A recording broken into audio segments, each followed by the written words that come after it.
pada part 3 ini kami akan membahas tentang menjaga keseimbangan antara stabilitas keuangan dan inovasi melalui regulasi. Nah, pembahasan pertama ini tentang tantangan regulasi di era fintech, inovasi versus stabilitas. Nah, menurut Fiona nih, apa sih tantangan regulasi di era fintech ini? Oke, jadi tantangan di regulasi ini itu apa ya? Kalau tantangan regulasi ya, kalau regulasi itu sendiri ketat ya, itu akan menghambat inovasi baru. Sementara kalau regulasinya itu terlalu longgar, itu resikonya di kerugian konsumen dan stabilitas keuangan itu sendiri. Jadi di Indonesia, Bank Indonesia khususnya menekankan pada pentingnya untuk menjamin inovasi itu berkembang tanpa mengorbankan stabilitas sistem keuangan dan tetap ada perlindungan dari sisi konsumen gitu.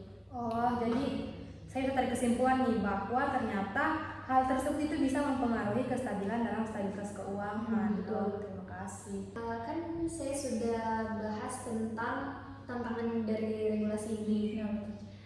Jadi saya mau tahu bagaimana prinsip-prinsip regulasi untuk menyeimbangkan tadi antara regulasi sama inovasi ini. Bagaimana menurut Baik, untuk prinsip-prinsip regulasi untuk menyeimbangkan keduanya tersebut itu, yang pertama bisa menggunakan prinsip proporsionalitas, itu di mana harus sebanding dengan skala kegiatan dan risiko yang ditimbulkan oleh inovasi fintech. Nah, artinya aturan ini dirancang lebih fleksibel bagi inovator kecil dan meningkatkan seiring kompleksitas atau dampak sistematiknya. Kemudian ada prinsip same activity, same risk, dan same role, di mana ini sebagai pendekatan netral, teknologi dan berbasis aktivitas, yang dimana menegaskan bahwa aktivitas keuangan yang sama dengan tingkat risiko yang setara harus diatur dengan aturan yang sama tanpa memandang bentuk pelakunya.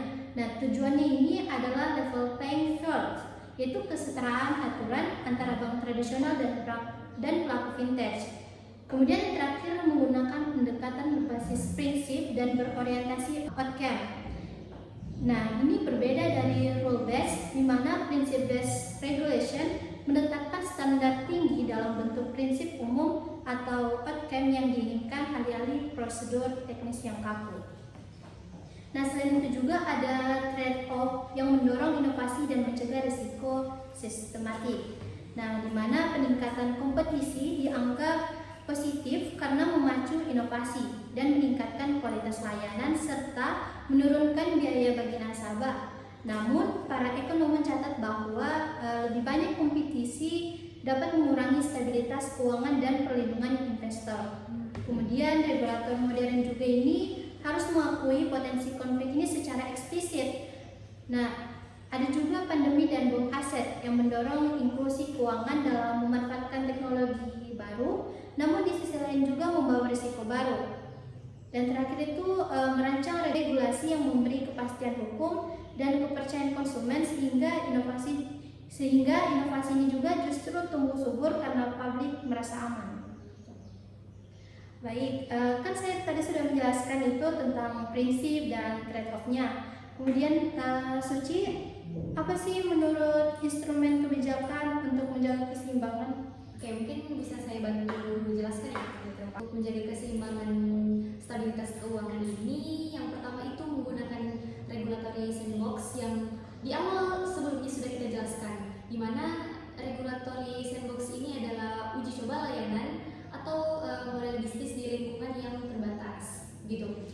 Kemudian yang kedua ada phase or tied licensing atau izin bertahap bagi entitas fintech baru. Kemudian ada subtech dan regtech, di mana subtech itu adalah supervisory technology yang pemanfaatan teknologinya itu di dalam hal pengawasan, sementara di regtech atau regulatory technology itu penggunaan teknologinya untuk kepatuhan yang lebih efisien. Kemudian ada koordinasi antar lembaga, yaitu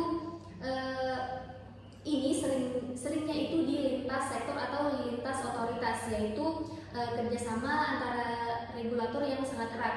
Kemudian ada pendekatan berbasis aktivitas atau activity base yang kelebihan dari instrumen ini itu fleksibilitas dalam menghadapi konvergensi model bisnis begitu. Oke, tadi sudah kita bahas mengenai prinsip-prinsip, tantangan, instrumen, kemudian ada trade-off-nya. Jadi kita berpindah nih ke hal yang menghubungkan atau mengaitkan tentang berbagai negara. Jadi kita pindah ke contoh empirisnya nih dari berbagai negara. Saya mulai dulu dari negara maju.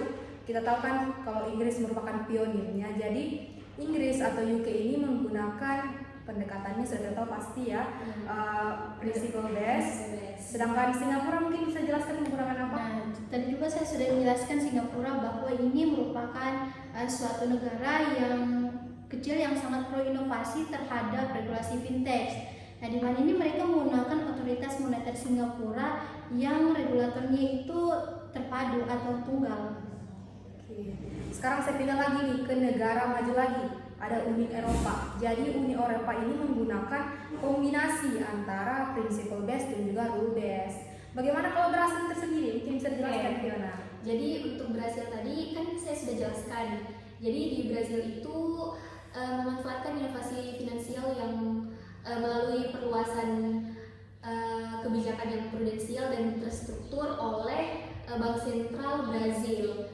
Yang tadi sudah saya jelaskan di pembahasan yang pertama. Kemudian di Indonesia itu terobosan dari Bank Indonesia yaitu peluncuran KRIS atau Quick Response Indonesian Standard pada tahun 2019 yaitu pembayaran digital.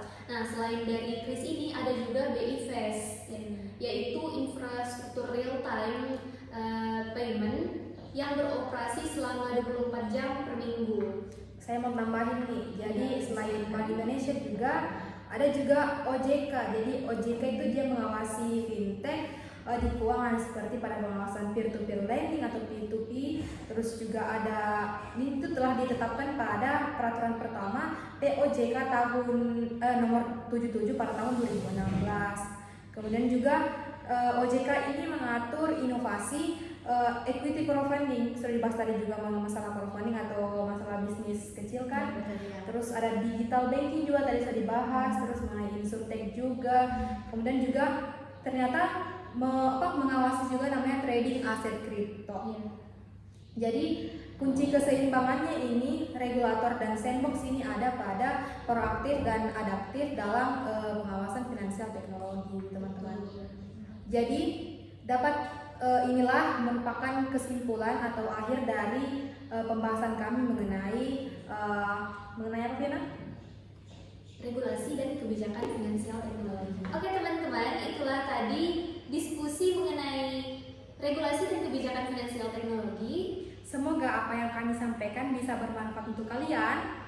Sekian dan terima kasih. Wassalamualaikum warahmatullahi wabarakatuh. Bye bye.